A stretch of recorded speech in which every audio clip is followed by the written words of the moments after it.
신약 성경을 보면 이제 복음서가 있고 사도행전이 있고 또 편지들이 이제 쭉 있습니다. 이 복음서는 사람으로 오신 예수님께서 성령님과 함께 어떻게 일을 하셔서 하나님의 나라를 확장해 갔는가 하는 것에 대한 기록, 모범이다 이렇게 할 수가 있습니다.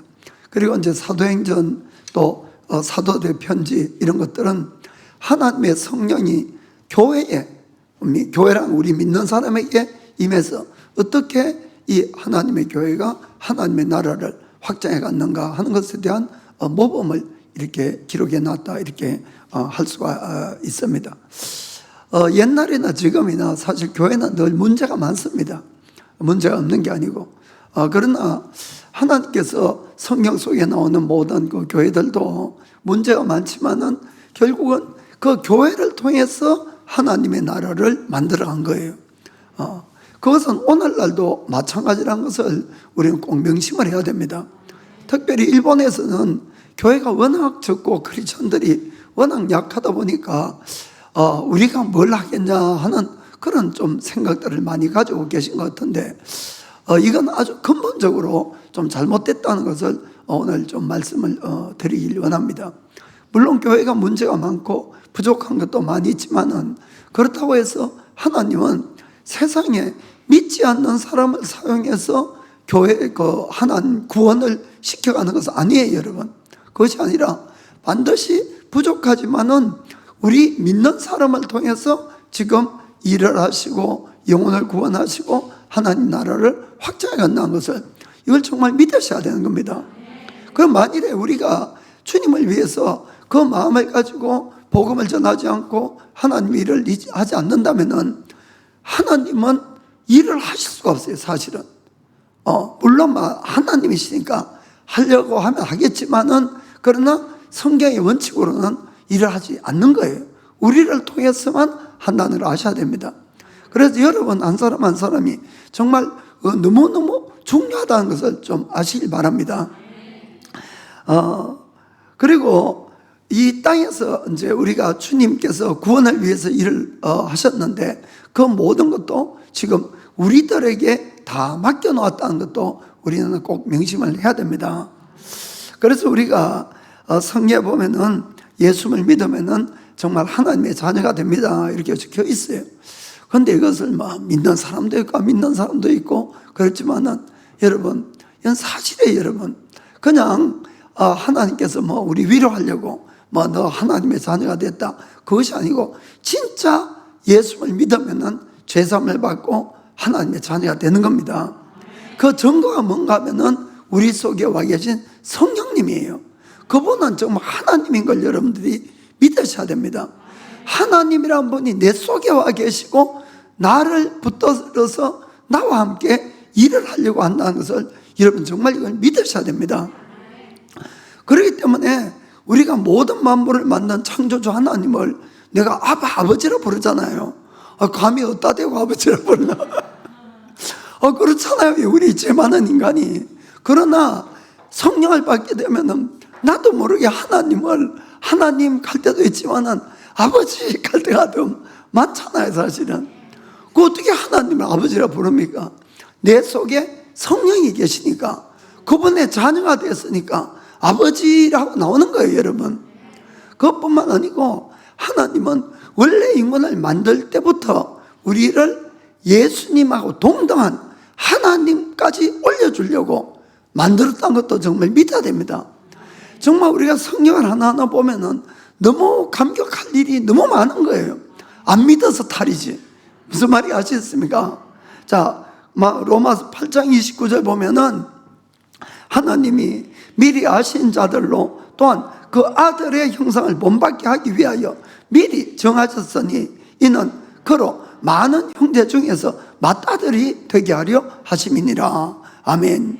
여기 미리 아신 자들이 누굽니까? 우리들이에요, 우리들.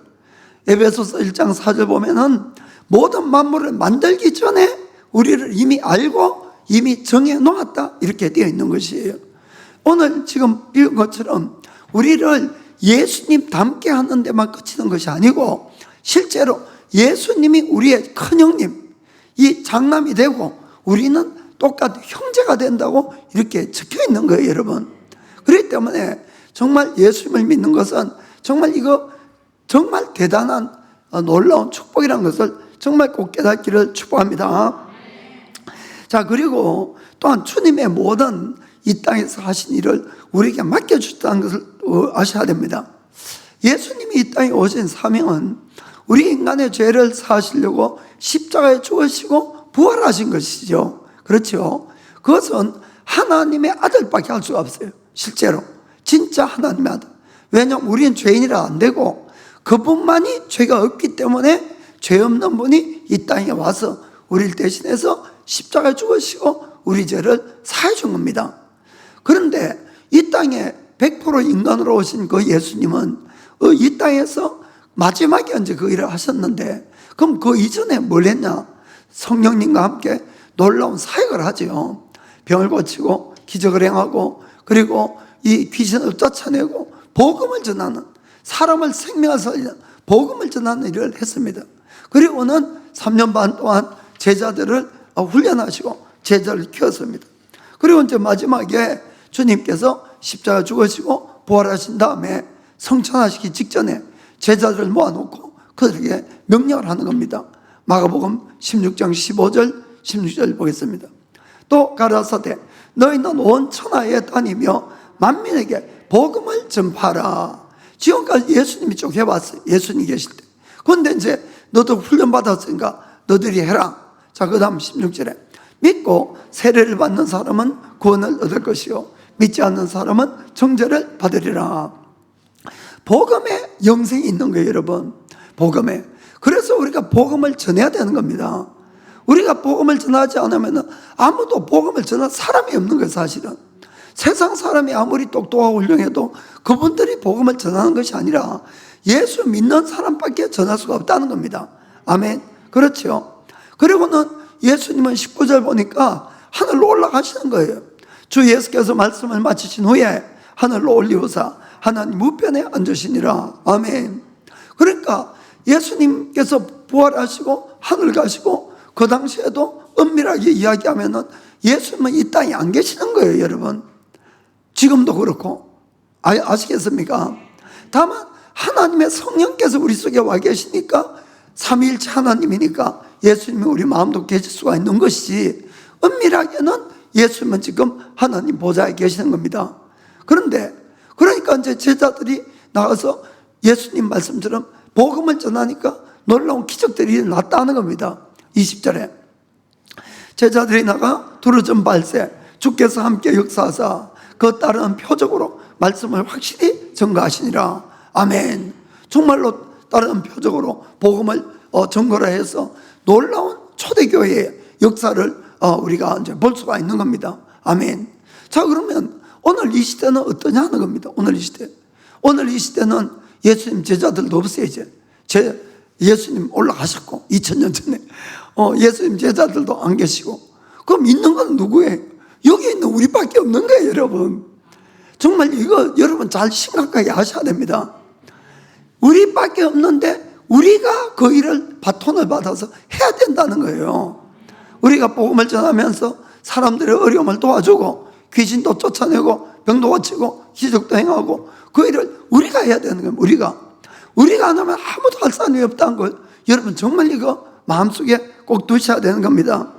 성경에는 예수님께서 왜 우리를 위해서 죽으셨느냐, 그 목적에 대해서 고린도후서 5장 15절에 이렇게 이야기를 합니다. 저가 모든 사람을 대신하여 죽으심은 산자들로 하여금 다시는 저희 자신을 위하여 살지 않고 오직 저희를 대신하여 죽었다가 다시 사신 자를 위하여 살게 하려 함이니라. 아멘. 우리가 예수님을 진짜 믿으면은 이제는 누구 위해 살아야 된다? 예수님 위해 살아야 된다는 거예요. 그 목적으로 우리를 불러주신 거예요. 그럼 예수님 위해서 사는 것이 뭐냐? 그게 18절 제일 밑에 보니까 우리에게 화목하게 하는 직책을 주셨다. 아멘. 화목하게 하는 직책. 복음을 전해서 하나님과 화목하게 하고 사람과 사람을 화목하게 하고, 19절 후반부에 보면은 화목하게 하는 말씀을 우리에게 부탁했다. 아멘. 복음은 누가 전합니까? 우리가 전해야 되는 거예요. 우리가. 우리에게 부탁했으니까 20절 제일 앞부분만, 그러므로 우리가 그리스도의 대신하여 사신이 되어, 여기 사신은 대사, 엠베스터, 나라의 대사를 이야기하는 거예요. 그래서 우리가 지금 우리 입장은 하나님 나라 사람인데 예수님의 대사로서 지금 이 땅에 파견됐다는 걸 아셔야 됩니다. 여러분, 정말 이 기독교에서 우리 크리스천들의 위치라는 것은 놀라운 걸 아셔야 됩니다. 게다가 우리 속에 지금 전능하신 하나님이 계시는 것이에요. 그렇기 때문에 우리가 이 목적을 가지고 일을 하지 않으면은 하나님은 일을 할 수가 없는 것입니다. 여러분, 무슨 말인지 아시겠습니까? 그래서 사도 바울은 우리가 하나님의 동력자다 이렇게 표현한 거예요. 동력자. 그래서 만약에 우리가 복음을 전하는데 또 우리 사역에 제한을 받으면은 결국은 내 속에 계신 성령님이 제한을 받는 거는 똑같은 거예요. 우리가 무능해지면은 이건 하나님이 무능해지는 거예요. 우리가 만약에 장애를 가지고 있으면은 이건 하나님이 장애를 받는 거나 똑같은 겁니다.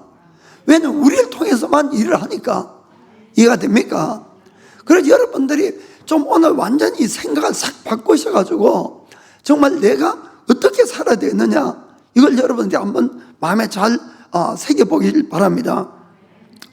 제가 왜 이렇게 말씀을 드리는가 하면은 어떤 분 중에는 이렇게 이야기하면은 복음 전도하고 또 교회에서 여러 가지 봉사하고 사역하고 일하고 이런 걸, 아유, 나는 막 믿음도 없고 막 세상 바빠서 뭐 도저히 그런 일을 할 수 있는 시간 여유도 하나도 없으니까 그런 거는 목사님들이나 하시고 또 교회에 가끔 믿음 있는 사람이 있으니까 그 사람들만 하면 되는 거라고 이렇게 착각을 하고 있는 거예요. 여러분, 이건 진짜로 잘못된 생각입니다. 이건 무슨 말인가 하면은 마치 이거는 마태복음 25장에 나오는 달란트 비유에서 한 달란트 받은 사람은 똑같은 생각을 하는 거예요. 자기는 한 달란트밖에 안 받았으니까 땅에 다 묻어두고 그리고 막 자기 일만 하는 겁니다. 여러분, 무슨 말인지 알겠습니까? 우리는 모두 다 하나님에게 이 시간이라는 생명을 받아, 시간이라는 생명, 또 재능도 받고 돈 벌 수 있는 재능도, 또 물질도 가지고, 또 인적 사람들도 우리가 아는 사람들도 있고 그렇습니다. 그런데 이것을 주님을 위해서 쓰지 않는 것은 전부 땅에 묻어둔 거예요. 나를 위해서 아무리 열심히 일을 한다 할지라도 이건 다 땅에 묻어둔 겁니다. 그리고 나를 위해서 내가 열심히 일을 해서 이 세상을 다 손에 쥐었다 할지라도 여러분, 죽음과 더불어서 아무 가치가 없는 겁니다. 그거는 무슨 말인지 아시겠습니까? 그리고 우리가 주님을 위해서 일하지 않았을 때 어떤 결과가 나옵니까? 예수님은 그 한 달란트 받아서 아무것도 안 한 사람에게 뭐라 그럽니까? 마태복음 25장 26절 보면은 그 주인이 대답하여 가로되 악하고 게으른 종아, 나는 심지 않은 데서 거두고 해치지 않은 데서 모으는 줄을 너가 알았느냐. 이 악하고 게으른 종아, 이렇게 30절 보니까 이 무익한 종을 바깥 어두운 데로 내어 쫓아라. 거기서 슬피 울며 이를 갈미 있으리라 하니라. 아멘. 여러분, 얼마나 억울하겠어요. 그 사람 천국까지 갔는데, 들어갈 수 있었는데 아무것도 안 한 것 때문에 쫓겨난 거예요. 여러분, 무슨 말인지 아시겠습니까? 그러니까 슬피 울며 이를 갈미 있으리라 이렇게 이야기하는 겁니다. 여러분, 우리가 인생이 이 땅이 다가 아니야. 절대로 좀 잠을 깨시길 바랍니다. 영생이 있는 거예요. 영생이.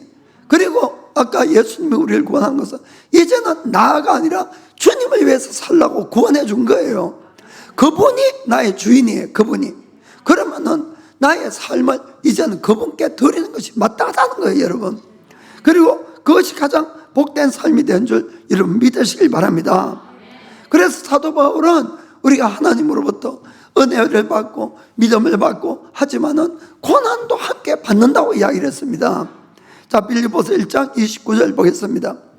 그리스도를 위하여 너희에게 은혜를 주신 것은 다만 그를 믿을 뿐 아니라 또한 그를 위하여 고난도 받게 하심이라. 아멘.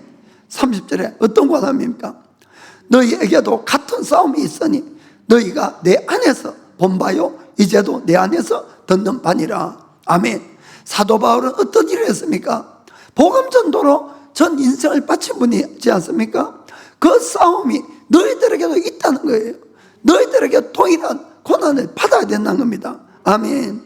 산성도 여러분, 우리가 온전히 구원을 받고 또 하나님의 것들을 상속받기 위해서는 여러분, 우리는 주님과 함께 고난을 받아야 된다는 걸 여러분 아시길 바랍니다.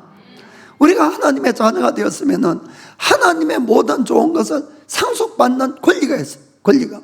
그러나 성경은 어떤 자에게 그것을 주느냐 명확하게 기록되어 있다는 겁니다. 로마서 8장 17절 보면은 이렇게 되어 있죠. 자녀이면은 또한 후사, 상속자한 뜻이 곧 하나님의 상속자요, 그리스도와 함께한 상속자니 우리가 그와 함께 영광을 받기 위하여 고난도 함께 받아야 될 것이니라. 아멘. 여러분, 예수님 믿고 난 그냥 천국 갈 수 있어, 이것이 아니란 걸 아시길 바랍니다. 이 땅에서 우리가 해야 될 일, 받아야 될 고난을 받지 않으면 결코 못 들어가는 거예요. 여러분, 결코 하나님 예수님과 함께 영광을 같이 못 받는다는 것을 여러분 꼭 깨닫기를 축복합니다. 그럼 예수님과 같이 받는 그 고난은 뭡니까? 예수님이 이 땅에 오셔서 어떤 고난을 받았습니까? 그것은 바로 우리 인류를 구원하기 위해서 받은 고난이에요. 주님은 그 일을 우리에게 맡겼기 때문에 우리도 똑같은 고난을, 즉 복음 전도를 위한 고난을 함께 수고를 해야 된다, 그 뜻입니다. 여러분 아시겠죠? 정말 여러분들이 아무 일 안 하면 안 됩니다. 반드시 복음을 위해서 일하는 자들이 돼야 되는 것이에요. 그러니까 아무것도 못할 것 같으면 기도라도 하세요. 누구의 영혼을 놓고 매일 기도하고 실제 나가서 복음을 전하고, 또 어떤 분들은 그리고는 여러분들이 전도되어 온 사람 있으면 친절하게 하고 케어도 하고 그분들을 양육하고 훈련도 하고 또 하나님의 일꾼으로 키워가고 또 헌금도 하세요. 그래야지 복음을 전하지. 헌금도 하고 또 문서 전도, 또 전도 문서를 만들고 영상을 만들고 또 그런 걸 돌리기도 하고, 그리고는 가정이나 사회나 회사나 어딜 가더라도 예수님 믿는 사람답게 살아가야 되는 겁니다. 이게 아주 놀라운 전도가 되는 것이에요. 그래서 늘 예수님과 영원한 생명을 우리가 의식해서 우리가 살아가는 이 모든 것들이 바로 전도가 되는 것이에요. 그렇게 할 때 우리는 구원을 못 시킵니다. 여러분, 이건 착각하면 안 돼요. 내가 열심히 했다고 구원받는 것이 아니고, 그렇게 할 때에 내 속에 계신 성령님이 일을 할 수가 있는 거예요. 우리를 통해서 일을 하면은 그 사람들을 구원으로 인도해 주시고 놀라운 기적도 일어나고 기도 응답도 있고 막 이렇게 되는 겁니다. 아멘. 물론 이렇게 사는 것이 쉬운 것은 아니에요. 여러분, 늘 거짓말 안 하고 바로 살고 이렇게 살아보세요. 거짓말 안 하면 옆 사람부터 막 그냥 핍박이 오고 그럴 수가 있어요. 사실 아니 바로 사는데, 그래 바로 사는데. 그러니까 이 세상이 누구에게 속했냐 하는 것을 우리가 깨달을 수가 있는 겁니다. 그러니까 세상은 마귀에게 속했기 때문에 사람들을 구원받지 못하게끔 얼마나 방해를 하는지 모릅니다. 나는 예수님 믿고 이 박해를 받아본 적이 없다, 이런 분들은 전도를 안 해서 그래요. 전도를 위해서 기도를 안 해서 그래요. 그거는 여러분들이 전도를 위해서 정말 누군가를 위해서 기도하고 전도를 한번 해보세요. 당장 그때부터 막 박해가 오고 그때부터 막 이상한 일이 막 일어나는 겁니다. 여러분, 그거는 뭐 세상 마귀가 가만히 안 두니까 그래요. 그래서 고난받고 고통도 있고 박해도 있고 비난도 받고 손해도 보고 또 어떨 땐 병도 오고 사고도 나고 부끄럼도 당하고 마귀가 얼마나 방해하는지 모릅니다. 그러나 여러분, 이것이야말로 가장 우리에게 영원한 상급이 여기 있다는 것, 이걸 정말 믿으셔야 됩니다. 마태복음 5장 10절부터 12절 보겠습니다. 의를 위하여 핍박을 받는 자는 복이 있나니 천국이 저희 것이니라.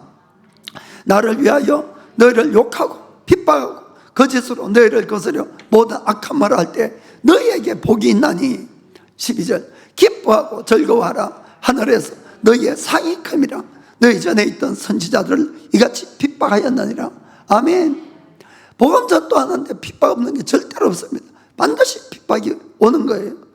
그러나 복음 전도를 내가 할 때에 하는 내 속에 계신 성령께서 놀랍도록 역사하는 거예요. 그때부터 놀랍도록. 그걸 여러분 아시고 정말 예수님 말씀한 것처럼 영원한 상급이 여기 있는 겁니다. 아멘. 그리고는 복음 전도한 사람에게 약속되어 있지요. 마가복음 16장 17절 18절 보면은 믿는 자들에게는 이런 표적이 따르리. 곧 저희가 내 이름으로 귀신을 쫓아내며 새방언을 말하며 뱀을 집으며 무슨 독을 마실지라도 해를 받지 아니하며 병든 사람에게 손을 얹어서 나으리라 하시더라. 아멘. 이 일이 내 속에 계신 성령님을 통해서 막 성령님이 일을 해주시는 거예요. 예수님도 요한복음 14장 12절에 이렇게 말씀합니다. 내가 진실로 진실로 너에게 이르노니 나를 믿는 자는 나의 하는 일을 저도 할 것이고 또한 이보다 큰 것도 하리니 이는 내가 아버지께로 감이니라. 아멘. 여러분, 예수님이 어떻게 예수님 하신 일을 우리가 할 수가 있겠습니까?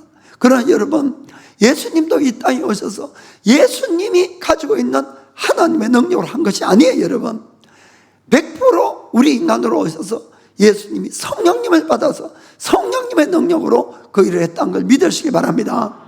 그래서 그 예수님이 받은 성령님, 제자들이 받은 성령님, 우리가 받은 성령님, 똑같은 성령님이에요. 여러분, 이거는 전혀 다름이 없습니다. 성령님의 능력이 달라서 우리가 능력이 안 나타나는 것이 아니고 무엇 때문에 그분들에게는 놀라운 능력이 나고 우리에게는 안 나느냐, 그걸 오늘 말씀드릴게요. 아멘. 자, 그래서 우리가 이 하나님의 능력을 행사하고 사명을 감당하기 위해서는 한마디로 하나님의 성령의 능력이 예수님처럼 우리에게 이렇게 나와서 역사하기 위해서는 어떻게 하느냐, 이것이 사실은 이제 큰 숙제죠. 우리 크리스찬들의 똑같은 성령님에도 불구하고, 아니 이거 뭐 암을 고치건 그냥 뭐 감기도 안 고치네.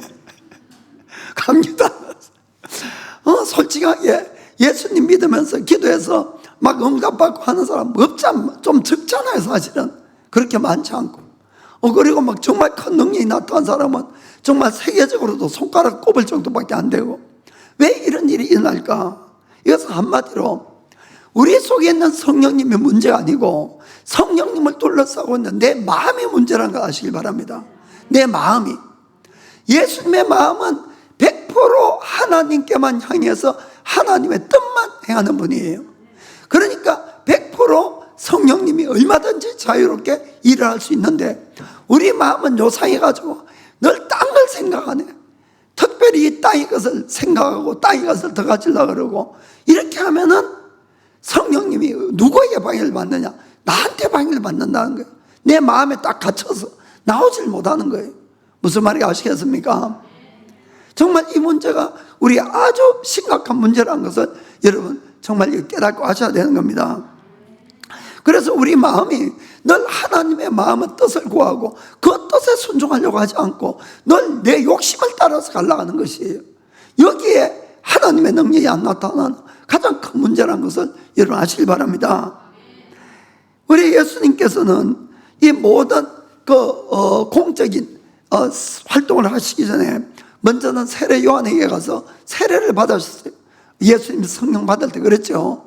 그래서 물속에서 올라오실 때에 하늘에서 성령께서 비둘기처럼 예수님께서 내려오셨어요. 그때 예수님은 성령을 받으신 거예요. 그 이전에는 똑같았어요, 우리하고. 그러나 물론 그 이후에도 육신적으로는 똑같아요. 그러나 성령님이 임했죠. 우리가 이 세례를 왜 받느냐? 세례는 죄 사함을 받기 위해서 세례를 받는 겁니다. 그럼 예수님은 세례를 받을 필요가 있습니까? 없습니까? 사실 없었어요. 그러니까 예수님이 요한에게 갔을 때, 요한이 어찌 당신이 나한테 세례 받으러 오십니까?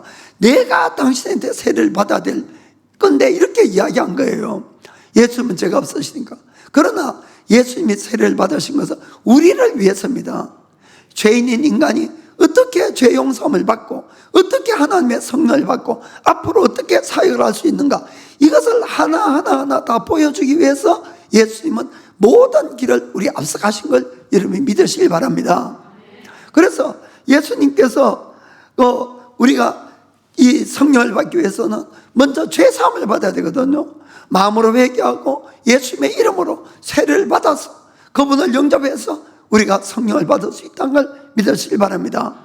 그런데 예수님이 자, 성령이 임했다고 그때부터 바로 나가서 하나님의 사역을 하고 귀신 쫓아내고 병 고치고 했습니까? 안 했습니까? 안 하셨어요. 성령을 받자마자 그 다음에 어떻게 됐습니까? 성령께서 예수님을 광야로 인도하셔서 시험을 받게 하는 거예요. 그것도 마귀에게 3번이나 시험을 받게 하는 겁니다.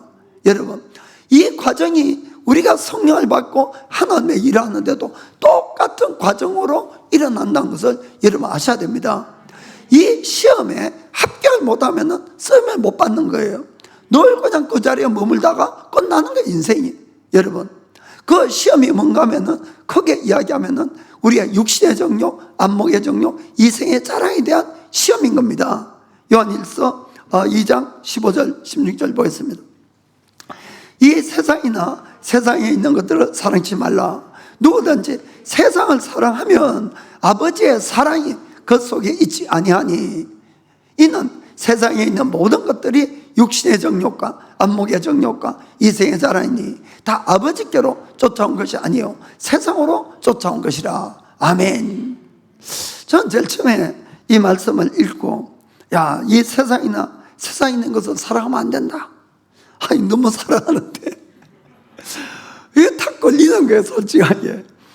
그리고는 저는 이게 불가능하다고 생각이 들었어요. 왜냐하면은 제가 세상에 살고 있고 오늘도 세상 거 쓰고 어제도 쓰고 내일도 써야 되는데, 아니 세상의 것이 있으면 있을수록 더 편리하고 좋은데 이 세상을 사랑하지 말라니 이게 말이나 됩니까? 그러니까 이해도 안 되고 도저히 저한테는 불가능하다 이렇게 생각이 들었어요, 솔직하게. 그런데 이제 제가 하나님의 일을 하고 또 성경을 읽고 여러 가지 깨달으면서, 정말 이 성경이 왜 이런 경고를 하는가 하는 것을 지금은 조금만 알 수가 있을 것 같아요. 여러분, 하나님께서 이 세상과 세상에 있는 것들을 사랑하지 말라 하는 이 말씀은 먼저 이 세상의 것을 소유하면 안 된다, 그 뜻은 아니란 거예요. 좀 안심하시길 바랍니다. 아이고, 나 또 내 집 다 팔아야 되는 줄 알았는데 그 뜻은 아니에요. 세상을 소유하면 안 된다, 그 뜻이 아니고 세상을 사랑하면 안 된다. 사랑하면 그 속에 아버지의 사랑이 없다, 하나님이 계실 수가 없다, 그 뜻이에요. 이것은 지난번에 너희가 돈을 사랑하면 안 된다, 금전을 사랑하는 것이 일만하게 뿌리다는 말씀을 했습니다. 그렇죠? 돈 그 자체는 악도 아니고 선도 아닌 거예요, 여러분. 그러나 만일에 우리가 돈을 사랑하게 되면은 돈의 지배를 받는 거예요. 돈이 끄는 대로 갈 수밖에 없어요. 무슨 말인지 아시겠습니까? 그래서 세상을 사랑하면 안 되는 거예요. 세상을 지배하고 다스려야 되죠, 우리는. 세상을 사랑하면은 그것을 더 가지기 위해서 노예가 되는 거예요. 그것이 끄는 대로 갈 수밖에 없어요. 무슨 말인지 아시겠죠? 그것뿐만 아니라 이 세상을 지배하고 있고 세상을 움직이는 것은 누굽니까? 마귀예요. 그러니까 이 세상 신은 마귀예요, 마귀. 그러니까 내가 세상을 사랑하고 세상 것을 더 가지려고 그러면은 나는 결국 누구의 조정을 받게 되는가 하면 마귀의 조정을 딱 받게 되는 거예요, 마귀에. 그렇게 되면은 우리는 이 땅에서 마귀를 물리치고 마귀에게 빼앗기던 사람이나 물질이나 모든 걸 다 빼앗아 와야 되는데, 내가 세상을 사랑하면은 마귀의 밥에 딱 때가 있는데 내가 어떻게 마귀를 쫓아내고 마귀의 것을 빼앗아 올 수가 있겠습니까? 이해가 되십니까? 그렇기 때문에 우리는 세상을 지배하고 다스린 자지 세상을 사랑하면 안 된다는 거예요. 이 땅의 것을 더 가지려고 그것 때문에 내 마음이 막 거기에 있고 이러면 안 된다는 거예요. 그것은 하나님께 맡기고, 물론 일은 하셔야 됩니다, 여러분. 일하기 싫으면 먹지도 말랐겠으니까 일하세요. 그러나 사랑한다는 뜻을 여러분이 잘 이해를 하셔야 됩니다. 그러면 내 마음 속에는 뭐가 가득 찹니까? 세상 것, 세상 사랑하고 세상 것 더 가지려고 그 마음밖에 없는데 그 마음에 어떻게 하나님의 마음이 있을 수 있겠냐는 그 뜻입니다. 이해가 되죠? 그래서 우리가 신앙생활 하면서 가장 큰 문제는 뭔가 하면은 이 세상을 사랑하는 마음이 솔직한 이야기로, 어떤 사람은 돈에 푹 빠져 있고, 어떤 사람은 육신의 정욕에 빠져 있고, 어떤 사람은 안목의 정욕에 빠져 있고, 그러면은 우리가 세상을 다스리고 지배할 수도 없고, 내 속에 아무리 하나님이 계셔도 그 하나님이 나의 이 마음을 뚫고 밖에 나와서 일을 못한다는 겁니다. 여러분, 이걸 여러분들이 정말 잘 아셔야 돼요. 왜 하나님이 나한테는 역사하지 않을까? 역사를 안 하는 게 아니라 내가 못하게 만드는 거예요. 뭐 때문에? 세상을 사랑하는 마음. 이것이 바로 우리가 지금까지 제가 늘 이야기한 옛사람이고, 이것이 겉사람이고 육신의 사람인 거예요. 뭐 사람이 따로 있다는 뜻이 아니고 내 마음이 그걸로 딱 둘러싸여 있다는 것이죠. 그러니까 이거를 물리쳐야 되는 거예요. 이거를 그렇게 하지 않는 한은 절대로 우리가 이 세상을 지배하고 다스리고 정말 하나님의 능력을 나를 통해서 나타낼 수 없다는 걸 여러분 아시길 바랍니다. 왜냐하면 예수님 믿기 전에는 우리는 세상에 살았어요. 세상 것이 없으면 죽는데요. 그것 때문에 공부하고 그것 때문에 일하고, 그러니까 그것이 나의 신이었어요. 신. 이해가 됩니까? 그 세상이 바로 나의 신이에요. 그걸 더 얻으려고 계속 해온 거죠. 그런데 그거를 계속 가지고 내가 그것만 계속 따라가서 내가 이 세상의 모든 돈을 손에 다 집어넣었다 할지라도 여러분, 나의 죽음과 함께 다 사라지는 거예요. 그렇지 않습니까? 그래서 우리가 정신을 똑바로 차리고 내가 목적을 어디에 둬야 되는지 이걸 여러분들이 아시길 바랍니다. 그래서 요한 1서 2장 17절 보면은 이렇게 말씀하죠. 이 세상도 그 종력도 지나가되 오직 하나님의 뜻을 행하는 이는 영원히 거하느니라. 아멘. 세상이나 정욕이 영원히 있으면은 그걸 구해도 되지만 다 지나가는 거예요. 다 지나가는 거. 여러분, 그거 붙들려고 하다가 정말 우리가 그건 붙들 수가 있어요. 그러나 멸망에 이르간다는 걸 꼭 기억하기를 주님으로 축복합니다. 그렇기 때문에 우리가 정말로 내가 예수님을 내 마음으로 믿는다, 이 바른 뜻은 뭔가 하면은 지금까지 내 마음속에 있는 모든 세상신, 세상을 사랑하는 것, 육시의 정욕, 안목의 정욕, 이생의 자랑, 이걸 다 쫓아내는 걸 이야기해요. 그 신을 다 쫓아내고 예수님을 나의 왕의 자리에 다 앉히는 것, 이게 바로 진짜 예수님 믿는 거예요, 여러분. 그래서 내 마음이 예수님의 뜻과 합하고 예수님을 위해서 살려고 딱 되면은 그때는 내 속에 계신 성령께서 자유롭게 얼마든지 일하는 거예요. 얼마든지. 인생을 여러분 힘으로 살 수 있는 거 절대로 아닙니다. 여러분, 늘 여러분을 자꾸 비워가려고 기도하세요. 비워가려고. 그리고 주님에게 나를 드리려고 자꾸 기도하세요. 그리고 그분이 나를 위해서 일하도록 이렇게 하시면은 얼마든지 순탄하게 모든 것이 되어가는데, 일만 터지면 내가 나서서 막 다 이렇게 저렇게 해버리면은 하나님은 일할 자리가 없어요, 여러분. 그리고 그 일이 올바로 되나 하면 절대로 그렇게 될 수가 없다는 겁니다.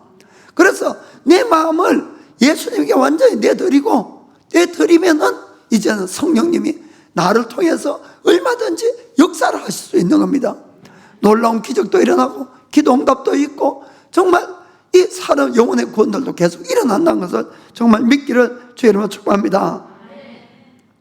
그래서 우리가 그렇기 때문에 내가 비록 거듭나서 성령이 내 속에 있다 할지라도 내 마음속에 여전히 세상을 사랑하는 마음, 세상적인 가치 기준을 가지고 내가 살아가게 되면은 여러분, 성령께서 내 마음에 딱 갇혀버려가지고 절대로 밖으로 나올 수가 없다는 거예요, 여러분. 그러니까 나의 감정에 있어서도, 나의 어떠한 의지에 있어서도, 모든 지식에 있어서도 하나님을 가두어 두는 것은 다 버려야 되는 거예요, 여러분. 다 버려야 됩니다. 그래야만 역사하는 거예요. 그러니까 남 자꾸 용서하라든지 그런 이야기도 여러분들 위해서 하는 이야기예요. 이게 내가 용서하지 않으면 절대로 용서하는 마음에 성령님이 딱 갇혀서 나오질 못하는 겁니다. 절대로 역사가 안 되는 거예요. 그러니까 용서할 거 용서하고 다 풀 거 풀고 오직 그분이 자유롭게 내 마음속에서 일할 수 있도록 이게 만드셔야 된다는 걸 믿으시기 바랍니다. 그래서 내가 세상적인 것, 그런 또 이 감정적인 것으로 딱 내 마음에 갇히면은 이 성령님이 일을 못하니까 내 속에 계세요. 안 계시는 것이 아니고 계신다 할지라도 결코 자기 자신에게도 물론이고 내 주위 사람, 내 환경 속에 절대로 하나님이 어떠한 사역도 할 수가 없다는 걸 여러분 이걸 정말 믿으시길 바랍니다. 그래서 우리가 그렇기 때문에 그 하나님께서는 우리가 정말 회개하고 예수님을 믿을 때 성령님을 다 줘요. 그 순간에 일순간에 딱 주시지만은 바로 우리를 사용하는 것이 아니에요. 예수님처럼 어떻게 합니까? 반드시 시험을 하는 거예요. 반드시. 어떤 시험이에요? 내 속에 세상적인 마음이 주인인지 아니면 정말 예수님이 주인 되었는지 그걸 테스트한다 이런 이야기입니다. 뭐 대부분은 여전히 예수 믿고 나도 세상이 나의 주인 되어 있으니까 그때부터 이제 하나님이 훈련에 들어가는 겁니다. 그걸 내려놓도록 하나하나 깨트리지요. 그래서 그것이 온전히 내려지고 정말 예수님이 나의 왕이 된 사람이 그때부터 쓰임을 받아가는 겁니다. 이해가 되죠? 그러니까 이 구원을 안 받았어도 아니고 같은 성령님을 안 받았어도 아니고 오직 그 마음이 다르다는 거예요. 그 똑같은 예수님이 받은 성령 또 제자들이 받은 성령을 받았으면서도 그 사람이 완전히 깨진 사람들은 정말 예수님처럼 성품도 나타나고 사역의 열매도 나타나게 되는 겁니다. 인생의 열매가. 그러나 내가 똑같은 성령을 받았으면서도 여전히 세상을 추구하고 내 마음이 안 깨진 사람들은 안 믿는 사람은 똑같은 거예요. 여러분 전혀 하나님의 역사도 일어나지 않고 똑같은 거예요. 여러분 무슨 말인지 아시겠습니까? 거기에 차이가 있는 거지 하나님의 차이가 있는 것은 아닌 걸 아시길 바랍니다. 결국 나예요. 내가 문제라는 걸 아시길 바랍니다. 옆 사람이 늘 문제인 줄 알았는데 내가 문제. 내가 문제. 아멘. 그렇기 때문에 예수님도 성령을 받자마자 시험을 딱 받게 되고 거기에서 예수님은 이 마귀의 모든 육신의 정욕, 안목의 정욕, 이생의 시험 딱 다 이기잖아요. 다 물리쳤잖아요. 그러니까 바로 그때부터 놀라운 권능을 가지시고 역사를 시작할 수 있다는 걸 아시길 바랍니다. 자, 그러면 우리의 옛사람이 깨졌다 안 깨졌다 이것은 무엇으로 판정이 되느냐? 그것은 간단합니다. 그것은 뭔가 하면은 정말 예수님에게 하나님에게 100% 순종해 갈 수가 있어요. 깨지면은. 왜냐하면 내가 나라는 것이 없으니까. 이해가 됩니까? 그러나 내가 살아있으면 여전히 하나님이 뭐라고 해도 거기에 토를 다는 거예요. 내가 하고 싶은 걸 이야기하는 거예요. 그리고 불순종하는 거예요. 여러분, 그러니까 성령님의 역사가 없다는 겁니다.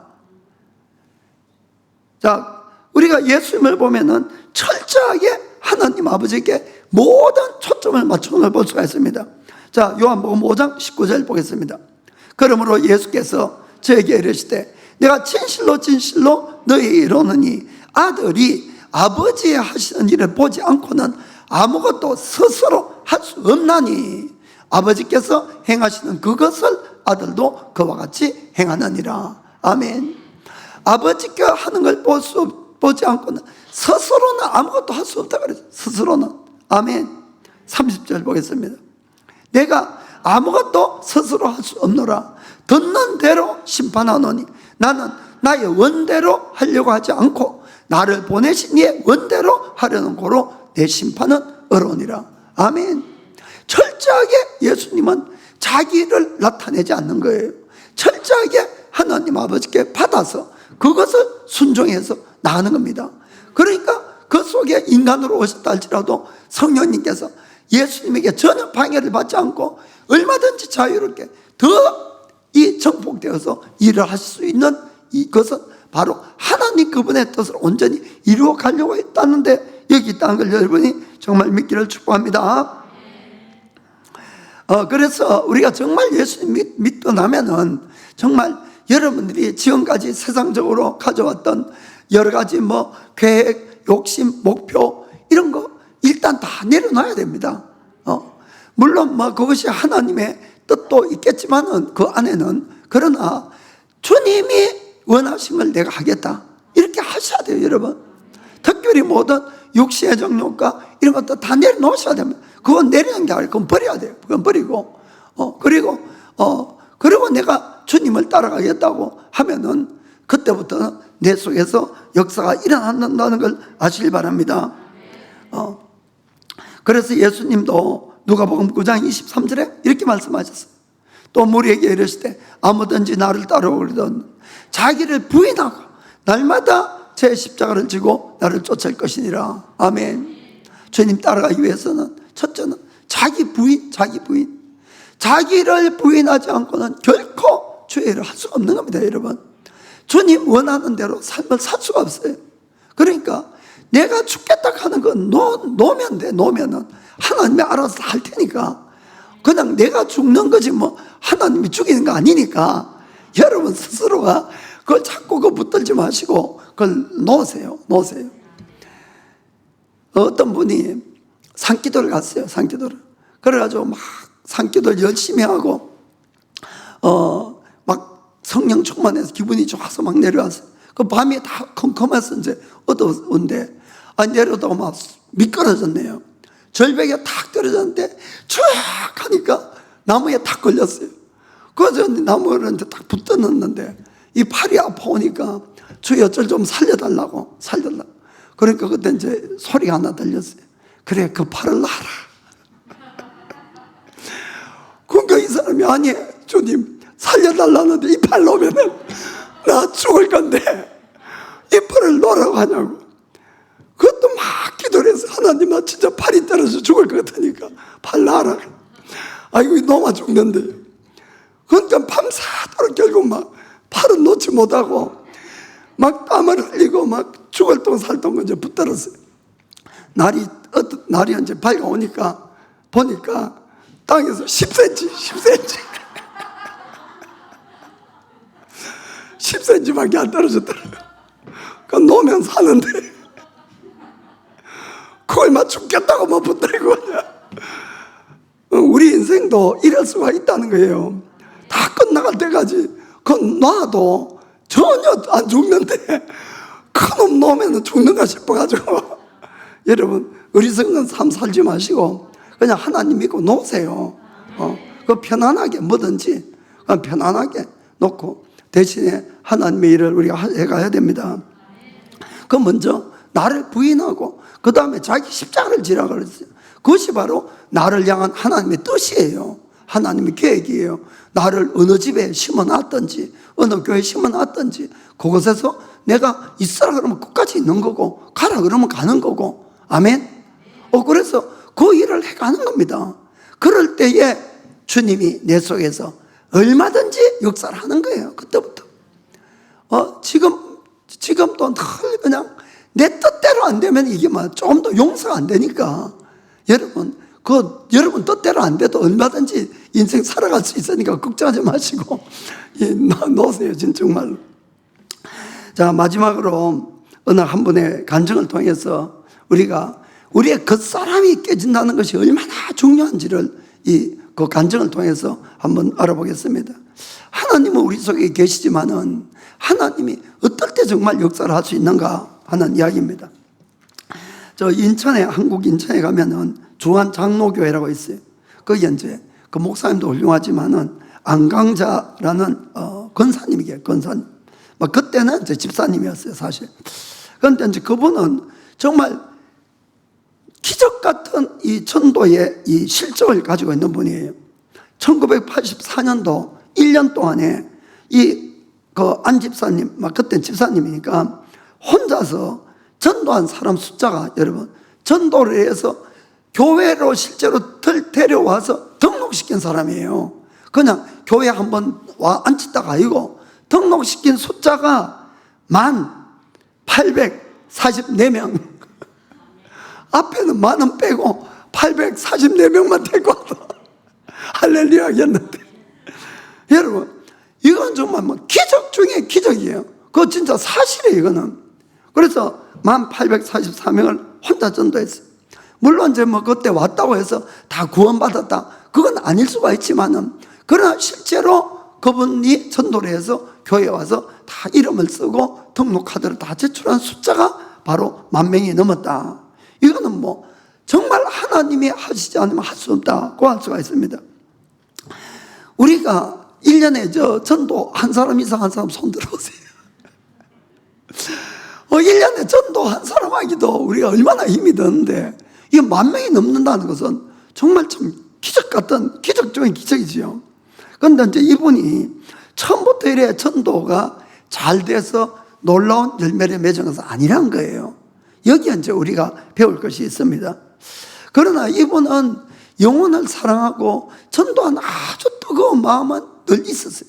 그래서 새벽기도 항상 가고 교회 마치면은 밖에 나가서 거의 하루 종일 이렇게 전도만 했어요, 여러분. 그런데 이분이 그렇게 전도를 열심히 하는데도 1년 4개월 동안, 1년 반 정도를 한 명도 전도를 못한 거예요. 매일 전도를 하는데, 그리고는 한 사람도 교회에 데려간 적도 없고, 등록시킨 것도 없고, 또 영접기도 시킨 사람도 없고, 그러니까 너무나 이분이 낙담이 됐어요. 그래도 끝까지 전도는 했어요. 그러다가 이제 도저히 막 낙담이 차가지고 이 폭발한 겁니다. 새벽기도 때. 새벽기도 때 가서 하나님께 막 울면서 이제 부르짖은 거예요. 주님, 저는 매일 사람들 구원에 위해서 이렇게 열심히 전도하고 있는데 왜 한 사람도 열매를 맺지 못합니까?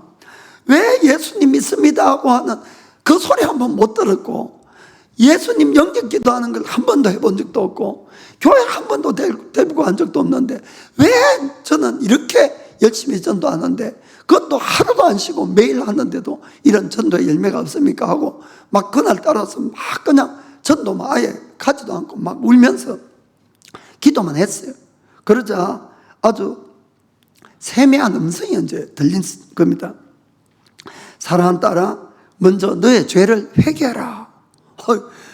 깜짝 놀랄 이야기를 이제 들은 거예요. 그러고는 네가 먼저 죽어야 되느니라, 이 말씀을 딱 들은 겁니다. 그 말씀과 함께 그분에게 이제 회개의 영이 딱 임하기 시작하니까, 지금까지는 그 권사님이 자기 나름대로는 이 착하게 살고 바르게 살고 깨끗하게 산다고 생각했는데, 자기 마음속 깊은 곳에 얼마나 추악하고 더러운 죄들이 많았는지 이것이 하나하나 튀어나오는데 막 기절할 정도인 거예요. 특별히 이 교만하고 자기 의의를 나타내는 것, 우월감 있는 것, 남에 대한 막 비판하고 판단하는 것, 이런 것들이 막 하나하나 주님이 생각해 내는데 완전히 막 이분이 막 기절할 것 같아서, 이제는 주님 왜 전도가 안 됩니까가 아니고 자기 죄를 보고 얼마나 가슴이 아팠던지 가슴을 치면서 주님 제가 죄인입니다, 저를 용서해 주세요. 주여 제가 죄인입니다, 저를 용서해 주세요. 그 기도만 계속 이제 하게 된 거예요.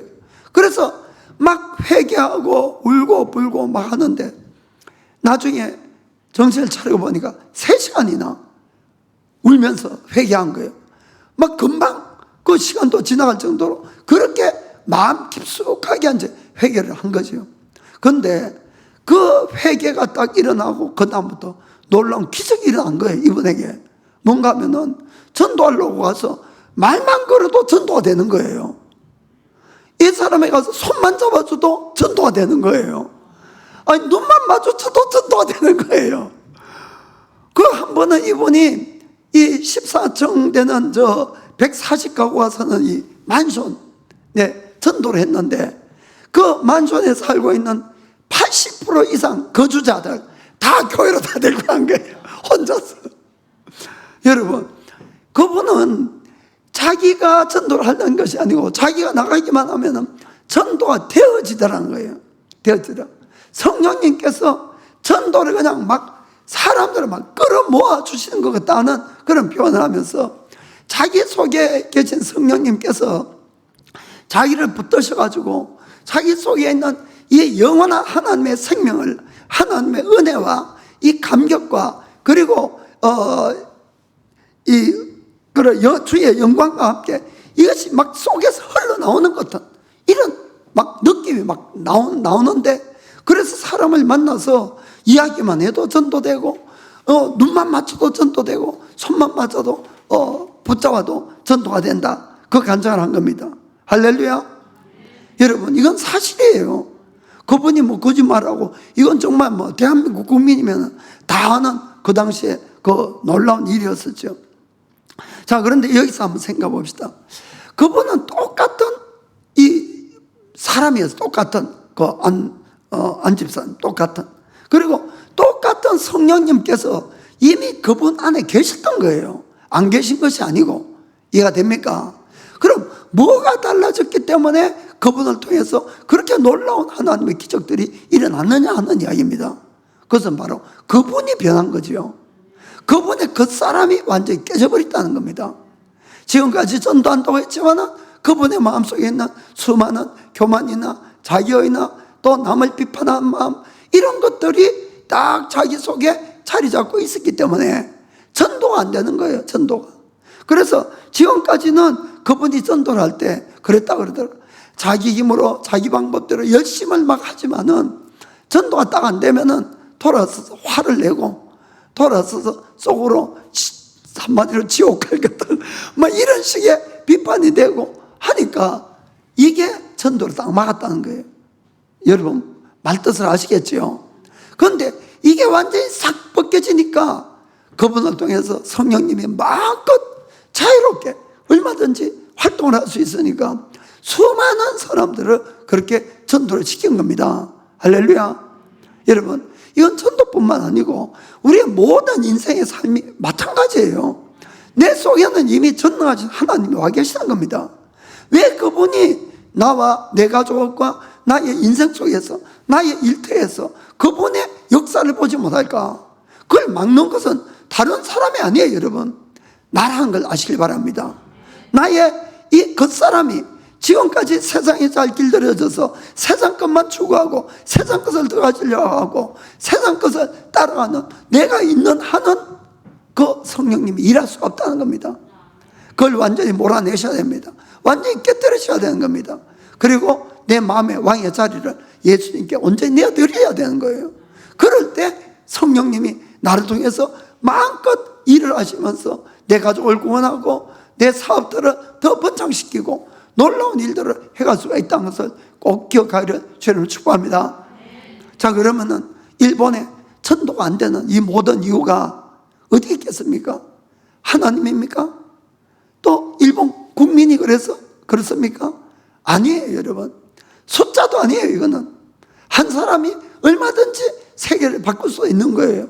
우리 속에 계신 성령님을 통해서. 결국은 깨지지 않은 우리의 겉사람이 깨지지 않은 우리 때문에 전도가 안 된다는 것을 우리가 정말 이건 깊이 우리가 해결해야 될 문제라고 저는 생각합니다. 그래서 여러분 정말 저도 그렇고 여러분도 그렇고 함께 우리의 겉사람이 더욱 깨어지도록 정말 우리의 마음에 있는 모든 세상의 우상들을 다 쫓아내야 되는 겁니다. 다. 그리고는 오직 우리 예수님만을 우리의 왕으로 세워갈 때 정말 우리를 통해서 하나님이 놀라운 일을 행할 줄 믿습니다. 자, 기도하겠습니다.